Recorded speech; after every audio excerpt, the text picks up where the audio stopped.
झारखंड के धनबाद में प्रधानमंत्री नरेंद्र मोदी की रैली हो रही है। आपको सीधे वहां ले चलते हैं। अब आप आगे आने की कोशिश मत कीजिए, जगह है ही नहीं।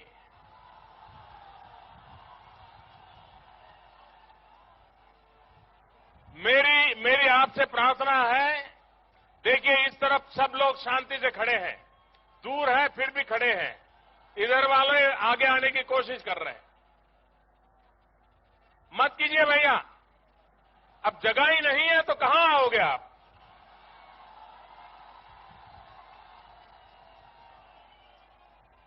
भाइयों बहनों, मैदान में भले जगह हो या न हो, मेरे दिल में आपके लिए भरपूर जगह है।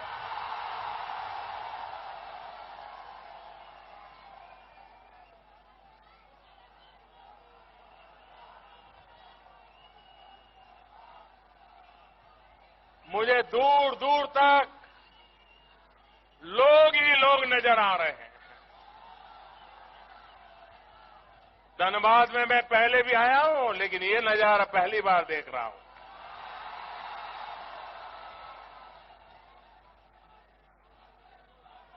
भाइयों बहनों, मुझे विश्वास है इस चुनाव में झारखंड में भारतीय जनता पार्टी को भारी बहुमत से आप विजय दिलाने वाले हो। आप भाजपा की पूर्ण बहुमत वाली सरकार बनाने वाले हो, और इसलिए मैं आज आपको एडवांस में धन्यवाद कर देता हूं। लेकिन मुझे इसके पहले लोकसभा के चुनाव का धन्यवाद करना भी जरूरी है। लोकसभा के चुनाव का धन्यवाद इसलिए करना है कि आज देश में 30 साल के बाद पूर्ण बहुमत वाली सरकार बैठी है। 30 साल तक देश में किसी को पूर्ण बहुमत नहीं मिला था। मिली जुली सरकारें चलती थी, गठबंधन की सरकारें चलती थी।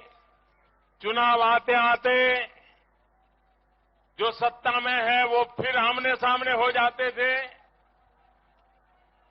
फिर झगड़े शुरू होते थे। 30 साल तक देश अस्थिरता से साथ जूझ रहा था। आज 30 साल के बाद दिल्ली में पूर्ण बहुमत की सरकार बनी है। इसमें झारखंड का बहुत बड़ा योगदान है। अगर झारखंड ने इतना भारी बहुमत न दिया होता तो दिल्ली में स्थिर सरकार नहीं बन पाती। और इसलिए मैं आज विशेष रूप से देश की उत्तम से उत्तम सेवा करने के लिए, देश को स्थिर सरकार देने के लिए, देश को अस्थिरता से मुक्त करने के लिए झारखंड के मतदाताओं ने जो काम किया है उसके लिए लाख लाख धन्यवाद देता हूं। भाइयों बहनों, आपने देश के लिए इतना बड़ा काम किया, क्या झारखंड के लिए करोगे? पूरी ताकत से बताओ। आपने देश को स्थिर सरकार दी, झारखंड को स्थिर सरकार दोगे? आपने देश को मजबूत सरकार दी, झारखंड को मजबूत सरकार दोगे? आपने देश को पूर्ण बहुमत की भाजपा की सरकार दी, झारखंड को दोगे? भाइयों बहनों, अगर आप जब स्थिर सरकार बनाते हो ना, तो सरकार का डोर जनता के हाथ में रहता है। फिर कोई सरकार जनता की इच्छा के बिना चल नहीं सकती है। लेकिन जब मिलीजुली सरकार बनती है तो सत्ता का दौर ठेकेदारों के हाथ में चला जाता है। और आप जानते हो फिर ठेकेदार सरकार का क्या हाल कर देते हैं, राज्य का क्या हाल कर देते हैं, जनता का क्या हाल कर देते हैं, आप भली भांति जानते हैं। और इसलिए मेरे भाइयों बहनों, आज झारखंड को सबसे पहली अगर कोई जरूरत है तो वो जरूरत है पूर्ण बहुमत वाली भाजपा की स्थिर सरकार की जरूरत है।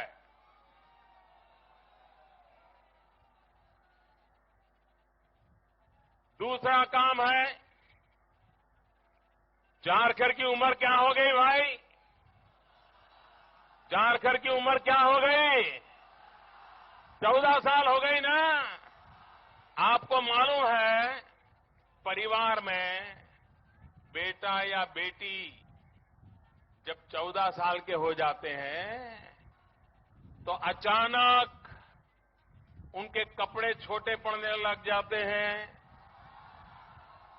आवाज में बदलाव आ जाता है। पहले घर से बाहर नहीं निकलते थे, 14 साल के होने के बाद घर में आते नहीं है। माँ बाप ढूंढते रहते हैं, कहाँ गया, कब आएगा, खाना खाया कि नहीं खाया, रात को दूध पिया कि नहीं पिया। माँ बाप को चिंता रहती है कि नहीं रहती है? छोटा होता है तब तो माँ बाप की हर बात मान लेता है, 14 साल होने के बाद बदलाव शुरू हो जाता है। और कभी कभार तो माँ बाप को भी लगता है अब तो बड़ा हो गया, ध्यान देने की जरूरत नहीं, अपना कर लेगा। लेकिन जो समझदार माँ बाप होते हैं ना, वे 14 साल की उम्र तक जितनी चिंता करते हैं उससे ज्यादा चिंता 14 से 18 साल के समय में करते हैं। क्योंकि वही एक वक्त होता है जब बेटा या बेटी, उनका विकास कैसा होगा, उनकी सोच कैसी बनेगी, उनके दोस्त कैसे होंगे, वो किस दिशा में पढ़ाई करेंगे, किस काम में रुचि लेंगे, उनका शरीर मजबूत है कि बीमार है, सब बातों पर अगर समझदार माँ बाप है, अगर वो तो प्रधानमंत्री नरेंद्र मोदी धनबाद में एक चुनावी रैली को संबोधित कर रहे हैं, जहां उन्होंने लोगों से झारखंड में बहुमत वाली सरकार बनाने की अपील की है और लोकसभा में बीजेपी को समर्थन देने के लिए झारखंड के लोगों का उन्होंने शुक्रिया भी अदा किया है।